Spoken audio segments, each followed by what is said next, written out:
Iran যুক্তরাষ্ট্রের মধ্যকার শান্তি আলোচনার প্রাথমিক সমঝোতার ইঙ্গিত মিললেও ইরান কেন বিশ্বাস করছে না যুক্তরাষ্ট্রকে? অতীতের তিক্ত অভিজ্ঞতায় কি এই অবিশ্বাসের মূল কারণ? কি বলছে ইরান? আসসালামু আলাইকুম দর্শক, চোখ রাখুন বার্তা নির্যাসের সাথে থাকুন সাবস্ক্রাইব করে। এবার ভুল করলে বড় শাস্তি পাবে যুক্তরাষ্ট্র। যুক্তরাষ্ট্রের সঙ্গে সম্ভাব্য সমঝোতা স্মারকে 60 দিনের যুদ্ধবিরতি বাড়ানোর কথা থাকলেও এই সময়ের মধ্যে আমেরিকা কোনো আগ্রাসন চালালে তার জবাব আগের যে কোনো সময়ের চেয়ে অনেক কঠিন ও ভয়াবহ হবে বলে স্পষ্ট হুঁশিয়ারি দিয়েছে ইরান। রোববার 24 মে তেহরানের সংবাদ মাধ্যম তাসনিম নিউজ জানিয়েছে, যুক্তরাষ্ট্রের সঙ্গে প্রাথমিক সমঝোতার ইঙ্গিত মিললেও আলোচনা ব্যর্থ হওয়ার সম্ভাবনা মাথায় রেখে পুরোপুরি প্রস্তুতি নিচ্ছে ইরান। দেশটি আগেও বলেছিল ট্রিগারে হাত রেখেই আলোচনায় বসবে।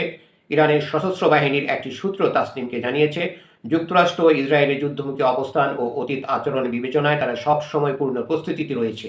সূত্রটি আরও বলছে, যদি যুক্তরাষ্ট্র আবারও ভুল হিসাব করে ইরানের বিরুদ্ধে আগ্রাসন বা কোনো অপরাধমূলক পদক্ষেপ নেয়, তাহলে তাদেরকে ইরানের তৃতীয় ধাপের মোকাবেলার মুখোমুখি হতে হবে। এই নতুন কৌশল যুদ্ধ পদ্ধতির লক্ষ্য এবং ব্যবহৃত অস্ত্রশস্ত্র আগের 2 দফার তুলনায় সম্পূর্ণ আলাদা হবে। দর্শক, আরও সংবাদ পেতে আমাদের বার্তা নিউজ চ্যানেলটি সাবস্ক্রাইব করে সাথেই থাকুন।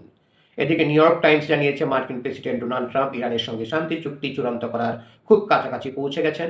তেহরানের পক্ষ থেকেও ইতিবাচক সাড়া মিলেছে। ইরানের 3 জন শীর্ষ কর্মকর্তা নিশ্চিত করেছেন যে 2 দেশের মধ্যে চলমান যুদ্ধ পুরোপুরি বন্ধ করা এবং বিশ্ব অর্থনীতির জন্য অত্যন্ত গুরুত্বপূর্ণ হরমুজ প্রণালী আবার খুলে দেওয়ার লক্ষ্যে ইরান একটি সমঝোতায় সম্মত হয়েছে। ধন্যবাদ সবাইকে এতক্ষণ ধরে আমাদের সাথে থাকার জন্য। আরও সংবাদ পেতে আমাদের বার্তা নিউজ চ্যানেলটি সাবস্ক্রাইব করে সাথেই থাকুন।